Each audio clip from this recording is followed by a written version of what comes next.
Welcome to my channel. ఈరోజు మా ఛానల్లో భవానీ స్వాములు మెరవని జరిగిందండి. అమ్మవారి కోసము ఇతను అమ్మవారిలాగా భద్రకాళిగా వేషం వేసుకున్నారండి. చాలా బాగా చేశారండి.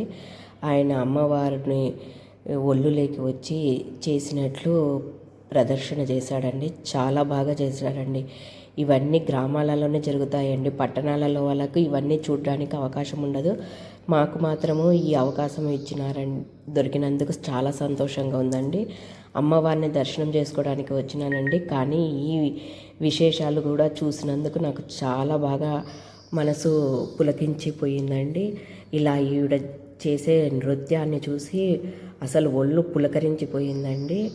వాళ్ళు అరుస్తూ అమ్మవారి కోసము నాట్యం చేస్తూ చూడండి. అసలు ఆవిడ వేషంలో మొత్తము రాత్రంతా మెరవని చేసుకుంటూ డ్యాన్స్లు ఆడుతూ వచ్చినారండి. ఇప్పుడు భద్రకాళిగా వేషం వేసుకున్నారు. చాలా బాగా చేశారండి. ఇలా కర్పూరాలు పెట్టి అమ్మవారికి వీధులలో అక్కడక్కడ వాళ్ళు ముగ్గులు వేసుకుంటూ కర్పూరాలు పెట్టి అమ్మవారి కోసము ప్రార్థనలు చేస్తూ అమ్మవారి ఒళ్ళులోకి వచ్చినట్లు అమ్మవారి కోసము ఇలా పూజ చేసినారండి. చాలా బాగా అలంకరణ వేసుకున్నారు. వేషాలు కూడా చాలా అద్భుతంగా వేశారండి. ఇలా భవానీ దేవిని మెరవనిలో మొత్తము పున్నమి రోజంతా మెరవని చేసినారండి. చాలా బాగా జరిగిందండి. కోయిలకుంట్ల గ్రామంలో అండి. నాకు ఈ అవకాశం దొరికినందుకు చాలా సంతోషం అండి. చూడండి, అమ్మవారిని అలంకరించినారు.